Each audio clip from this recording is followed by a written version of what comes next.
Hello guys! For today's vlog, samahan niyo po ako ngayon.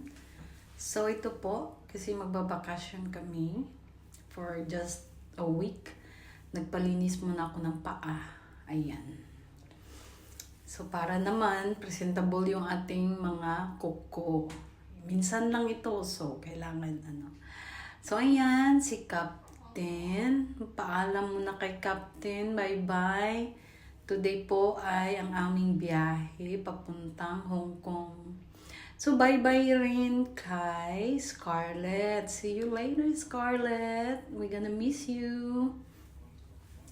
And my brother is dropping us off. Thank you so much, my kind brother. Salamat sa pag-drop sa amin sa airport. Together with my mom and dad. Yan. And Jello, my niece. Salamat po sa inyong pag-drop sa amin. Si Dayson, si Trista ayaw niyang makita sa video. Ewan ko ba, ba't ayaw nila maano sa video? Ayaw nila sa video ko. Yan. And, ayan, dumating na kami sa airport ng Jensan. Alam nyo, ang ganda na ng airport ng Jensan City. Very, very nice. Parang international na rin siya, no? Katulad sa ibang bansa. Maganda po talaga ang airport sa Jensan. So, sa lahat ng gustong bumiyahe dyan, dito na kayo sa Jensan Airport. My family still watching us. Yan, dito na kami sa harap. Mag-check-in na kami. And, kasi last time na umuwi kami, no, dito kami sa Jensan, nag-check-in. Talagang ang init. 2022, bumisita kami sa Philippines. Talagang ang init, super crowded. Tapos, unorganized pa masyado ang airport ng Jensan. Pero ngayon, talagang ang ganda na po. May panlaban na po ang airport sa Jensan City. Malamig na siya, organized na siya. So, kaya recommend ko po yung Jensan Airport, mga guys, kasi maganda na po, komportable na talaga yung airport ng Jensan. Yan. We love Jensan Airport. Very nice, very clean na rin. At saka may mga pagkain na sa loob. Yan, very nice people. Maraming restaurant sa loob. Sa taas, sa second floor po yung restaurant. Ayan, tingnan nyo po. Di ba, napakaganda na ng Jensan Airport. Hindi na tayo mahiya. Last time na pumunta kami dyan, na-disappoint talaga ako. Na-disappoint kami kasi so uncomfortable that time. Super init talaga. Super crowded, and then di pa talaga organized. Pero ngayon po is lovely. Super ganda na. Ayan, so papunta na kami, nakapag-check-in na. Papunta na kami sa mga stores kasi nagutom kami. Ang aga namin gumising, and then the night before our flight, hindi ako masyadong nakatulog. 2 hours lang ako nakatulog. So, kaya, kumain muna kami, breakfast namin. So, ayaw niya pang i-try yung binili kong sandwich. Pero, hindi talaga niya kinain. Pero, ang sarap po ng sandwich.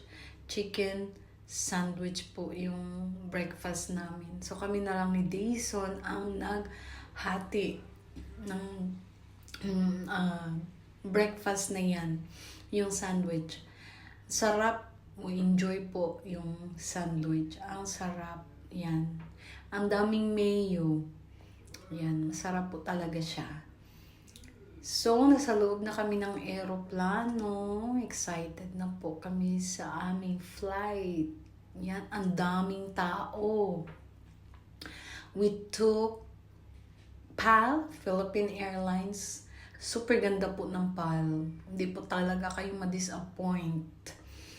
Yan, enjoy lang namin yung biyahe.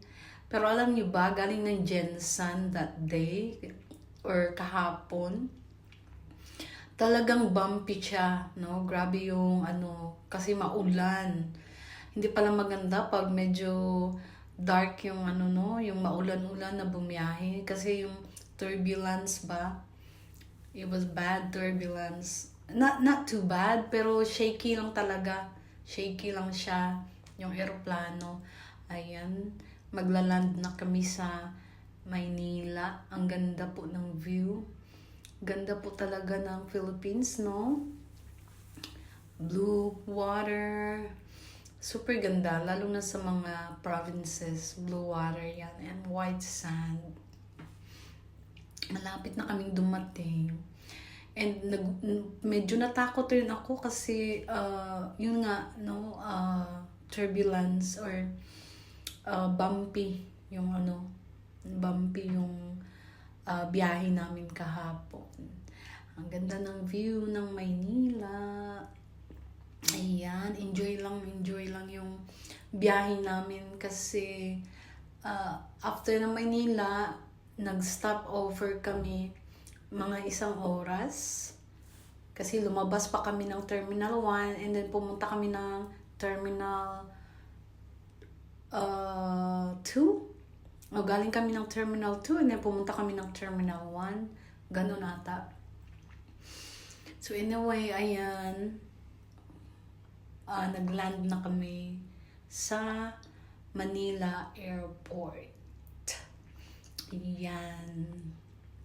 Maganda naman yung paglanding ng piloto. It was perfect landing.